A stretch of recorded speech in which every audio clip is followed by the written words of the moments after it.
14h, 14h30, Franck Ferrand raconte sur Radio Classique.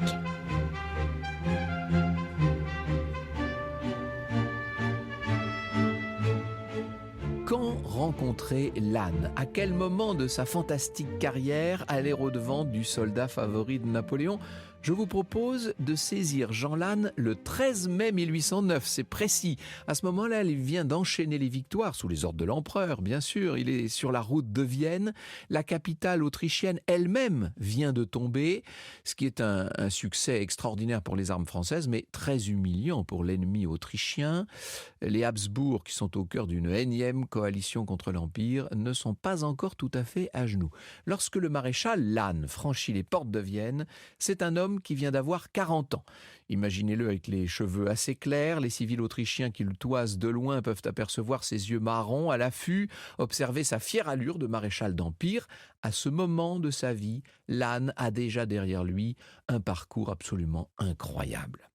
D'abord, il y a ses origines familiales qui sont modestes. Son père était un simple cultivateur du Gers.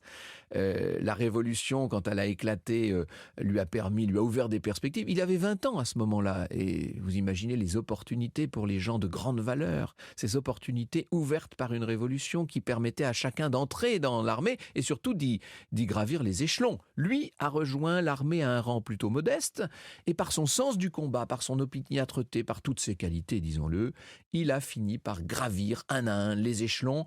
En 1796, en Italie, il a servi sous les ordres d'un général plein d'avenir qui s'appelait Bonaparte.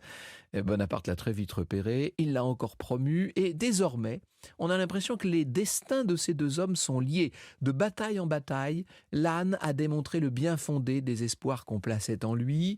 Il a ce talent extraordinaire de galvaniser des troupes avec cette voix à l'accent du sud-ouest. Il a cette capacité rare aussi à sauver des situations très difficiles, même lorsque l'adversaire en face même lorsque l'ennemi est bien plus nombreux. Lannes, il faut le dire, est un être entier, investi. C'est pas le genre de personne qui se ménage, vous voyez. Je cite Jean-Paul Berthaud dans le dictionnaire Napoléon.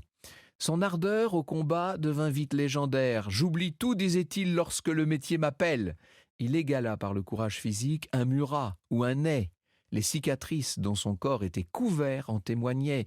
Le bras traversé par une balle en 1793, blessé d'un coup de feu en 96, déchiré de 3 coups de feu à Arcole, atteint d'un coup de feu à la tête à l'assaut de Saint-Jean-d'Acre en 1799, blessé à la jambe à Aboukir, à nouveau le corps troué d'une balle à Pulstuck en 1806.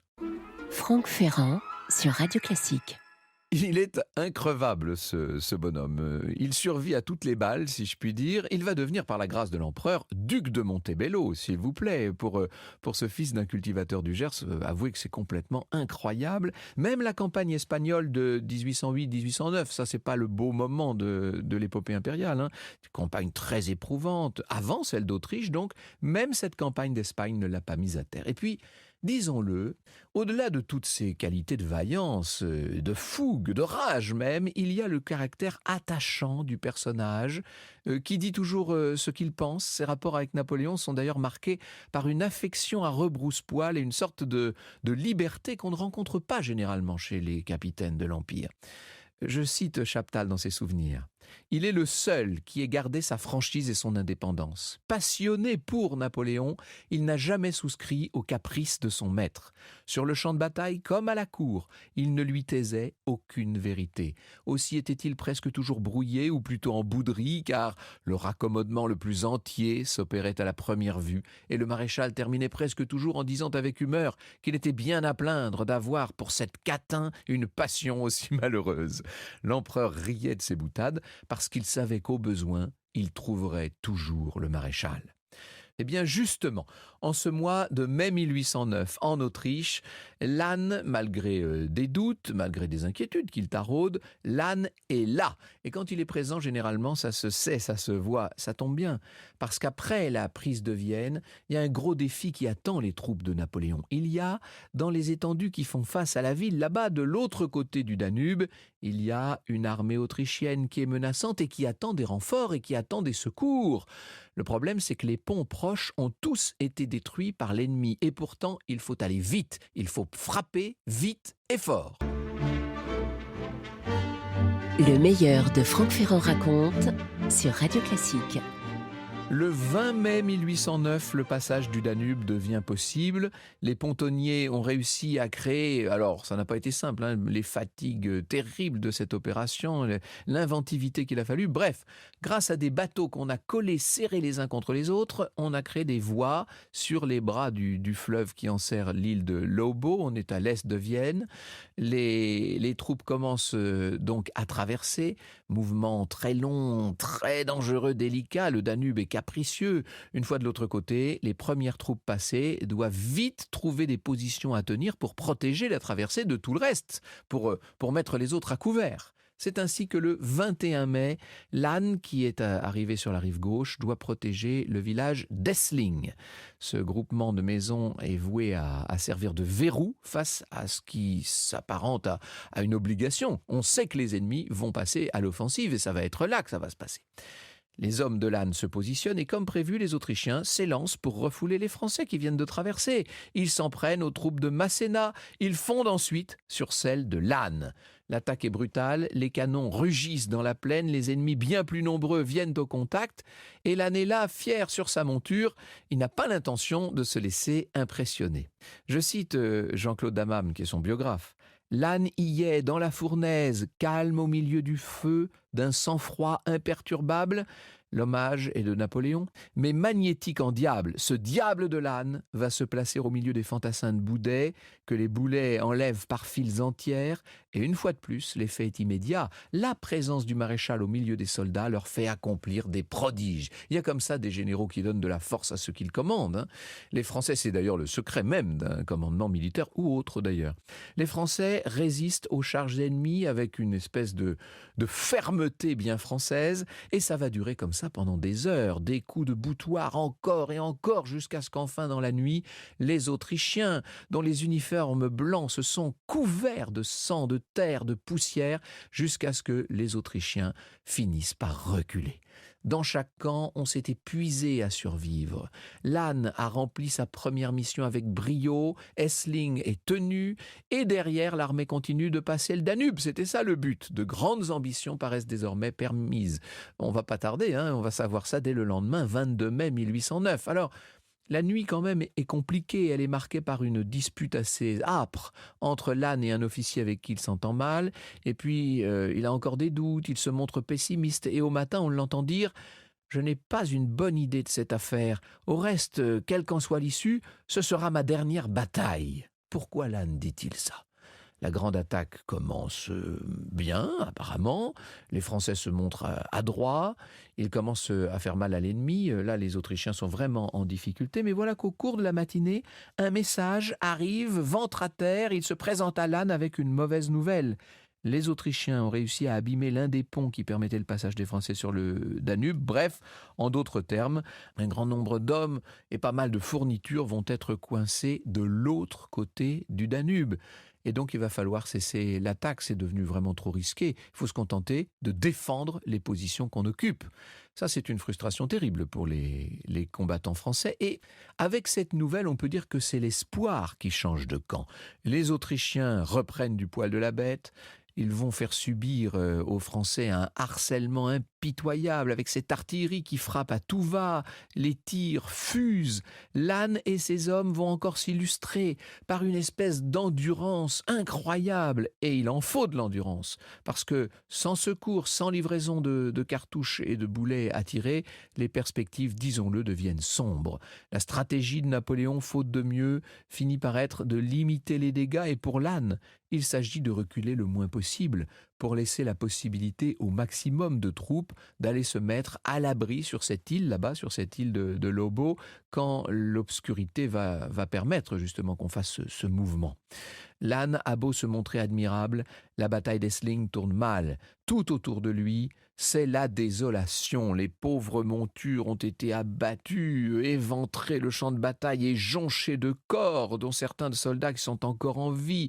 Il y a de quoi être effrayé, dégoûté par tout ce que la guerre a de plus abominable. Dans l'après-midi, heureusement, les Autrichiens, qui de leur côté sont aussi exténués que les Français, disons-le, les Autrichiens atténuent un peu leurs attaques, il fait chaud, Lannes souffle un peu. Il va parler avec un camarade qu'il aime particulièrement, le général Pouzet. Ils marchent près l'un de l'autre quand soudain, Pouzet s'effondre. Une balle venue de nulle part vient de le percuter au crâne. Lannes est évidemment complètement sidéré. Il n'aura fallu qu'une seconde, qu'un hasard stupide pour que se produise cette tragédie. Ça, c'est insupportable. Lannes a besoin de s'isoler un peu au milieu de ce qui est devenu un enfer d'artillerie, de combats terribles. Louis Chardini nous dit qu'il s'installe plus loin sur le revers d'un fossé et médite, la tête dans les mains, les jambes l'une sur l'autre. Mais voilà qu'un boulet tombe du ciel, va toucher le sol et finir sa course sur les membres inférieurs de Lannes. Choc atroce, c'est peu de choses, dit-il à un homme qui accourt. « Donnez-moi la main pour m'aider à me relever !» Comment voulez-vous qu'il se relève ? Ses jambes ont été en partie déchiquetées, elles sont incapables de supporter son poids. Les chirurgiens sont bien sûr appelés de toute urgence. Lannes va-t-il pouvoir survivre à un tel coup ? On l'a vu, le valeureux maréchal, résister à tant et tant d'atteintes dans le passé. Il a montré sa résistance hors du commun. Le meilleur de Franck Ferrand raconte sur Radio Classique.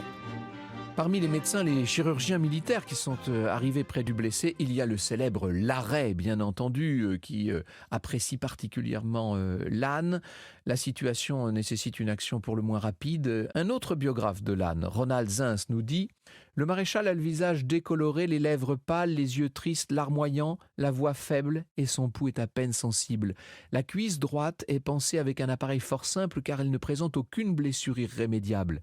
La blessure du genou gauche est par contre effrayante par le fracas des os, la déchirure des ligaments, la rupture des tendons et de l'artère poplitée. » On se demande bien sûr tout de suite s'il faut amputer. Les chirurgiens s'opposent sur la question, ils argumentent, mais il ne faut pas s'éterniser parce que Lannes est en train de flancher. L'arrêt emporte donc la décision, à lui de sortir ses lames effrayantes et de se lancer dans la terrible opération sur la cuisse de son patient éveillé. Est-ce que j'ai besoin de vous le préciser ? Napoléon très tôt a su ce qui venait de se passer et quand il retrouve Lannes transféré sur l'île, l'empereur le prend dans ses bras. Des larmes lui coulent sur les joues qu'il ne peut retenir. « Lannes, mon ami, lui lance-t-il, c'est l'empereur, c'est Bonaparte, c'est ton ami. » Napoléon a beau avoir une certaine habitude de ce genre d'épreuve, là l'émotion l'a complètement submergé. Le maréchal répond d'une voix faible « Je crois qu'avant 1 heure, vous aurez perdu celui qui fut votre meilleur ami. » Alors Napoléon lance presque à la manière d'un ordre « Non, tu vivras. N'est-il pas vrai, monsieur Larrey, que vous répondez de ces jours ?» La vérité, c'est que les chances sont minces. Mais encore une fois, le monde semble se plier aux ordres de Napoléon. Lannes affronte l'épreuve avec un cran qui tient du prodige. Et le temps passant, on va voir l'espoir renaître. Franck Ferrand sur Radio Classique. Dans les jours qui suivent, Lannes, bien que très faible, va aller un petit peu mieux, sa plaie évolue dans le bon sens et lui manifeste cette résistance qu'il a tellement déjà montrée dans le passé. Il s'intéresse même à son avenir. Il se soucie de pouvoir de nouveau marcher un jour. Jean-Claude Dammam nous dit, quant à la jambe de bois, l'idée ne semble pas déplaire à Lannes. En tout cas, il s'y accroche. Et déjà, on envisage de commander à un mécanicien prothésiste de Vienne une jambe articulée d'un modèle similaire à celle qu'il avait réalisée pour le général comte autrichien de Palffy. Chacun maintenant en est persuadé, y compris l'empereur, Lannes va s'en tirer. Au bout de quelques jours cependant, un symptôme inquiétant apparaît. Une fièvre impressionnante s'empare du convalescent. Le maréchal est pris par ces fièvres. D'abord, il veut croire que ce n'est pas trop grave. Et le chirurgien Larrey, le célèbre Larrey, aussi veut y croire. Seulement tout le monde se trompe. Lannes faiblit. La gangrène va faire son œuvre. Et la raison abandonne le maréchal qui se met à parler un petit peu comme s'il était à Marengo. Ou à Austerlitz, le voilà qui dirige des troupes imaginaires maintenant. Ça y est, il est pris par le délire, dernier fantasme de puissance, dernier dévouement à celui auquel il aura somme toute voué sa vie. Et reprenant brièvement ses esprits, il fait appeler son maître. Il fait appeler celui pour qui il a tant donné, Napoléon. L'empereur est pour le moins occupé, c'est vraiment le moins qu'on puisse dire, mais bien sûr qu'il vient au chevet de l'âne où il va passer de longues minutes avec celui qui n'est plus qu'un agonisant et qui n'est même plus en état d'articuler ses idées. L'âne n'a plus longtemps à vivre. Le 31 mai au petit matin, il perd sa dernière bataille. 31 mai 1809, c'est également le jour de la mort d'un certain Joseph Haydn. Vous comprenez maintenant. Vous écoutez Radio Classique.